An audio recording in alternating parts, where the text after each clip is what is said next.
ఇద్దరికి ఇవాళ వచ్చేసి బేసన్ చీలా అని బేసన్ పిండి 1 కప్పు తీసుకున్నానండి.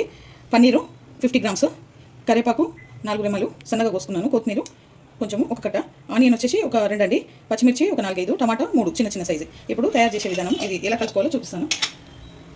బేసన్ పిండి వేసుకోవాలి, దీంట్లో పన్నీర్ వేసుకోవాలి, ఆనియన్,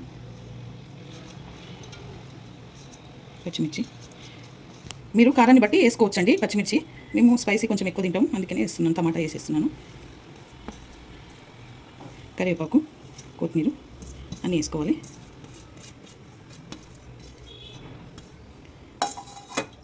అన్నీ వేసుకొని బాగా కలుపుకోవాలి. ఇప్పుడు ఒకసారి 1 చెంచాన్నర ఉప్పు వేసుకోవాలండి, 1 స్పూన్ వేసుకోవాలి, చెంచా పసుపు వేసుకోవాలి, వెల్లుల్లి పేస్ట్ సగం చెంచా వేసుకోవాలి, సగం చెంచా తినే సోడా సగం చెంచా వేసుకోవాలన్నమాట. సగం చెంచా కూడా కాదు, పావు వేసుకుంటే సరే. ఇవన్నీ వేసుకొని బాగా కలుపుకోవాలండి. ఇప్పుడు వాటర్ పోసుకొని బాగా కలుపుకోవాలి. వాటర్ ఎంత పడతాయో చూసుకొని దోశ పిండి ఎలా ఉంటుందో అలా చేసుకోవాలన్నమాట. ఇది హెల్దీ ఫుడ్, చాలా బాగుంటుంది, మీరు కూడా ట్రై చేయండి. ఒక 5 మినిట్స్ రెస్ట్ ఇవ్వాలండి. దీనికి ఇలా కలుపుకోవాలి, కలుపుకొని పక్క పెట్టుకోవాలి. పెంక పెట్టుకున్నాను, పెంక వేడైంది. ఇప్పుడు వేసేస్తున్నాను. ఆయిల్ కొంచెమే రాస్తానండి, కొంచెమే ఆయిల్ పడుతుంది దీనికి, ఎక్కువ పట్టదు.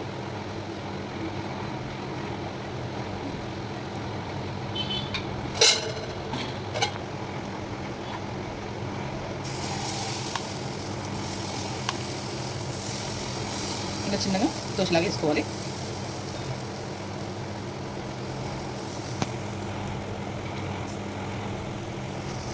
ఇలా సిమ్లో పెట్టుకోవాలండి, చిన్న మంట మీద కాల్చుకోవాలి. ఇది ప్లేట్ మూసి చిన్న మంట మీద కాల్చుకోవాలన్నమాట.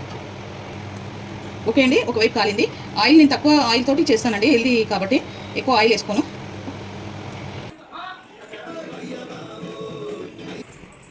ఓకే అండి, బేసన్ కచ్చీలా రెడీ అయిపోయింది. ఇది చాలా హెల్దీ ఫుడ్, ట్రై చేయండి మీరు కూడా, చాలా బాగుంటుంది. ఈ వీడియో కనుక నచ్చితే లైక్ చేయండి, షేర్ చేయండి, కామెంట్ చేయండి, సబ్స్క్రైబ్ చేయండి. చాలా బాగుంటుంది, టేస్టీ హెల్దీ ఫుడ్.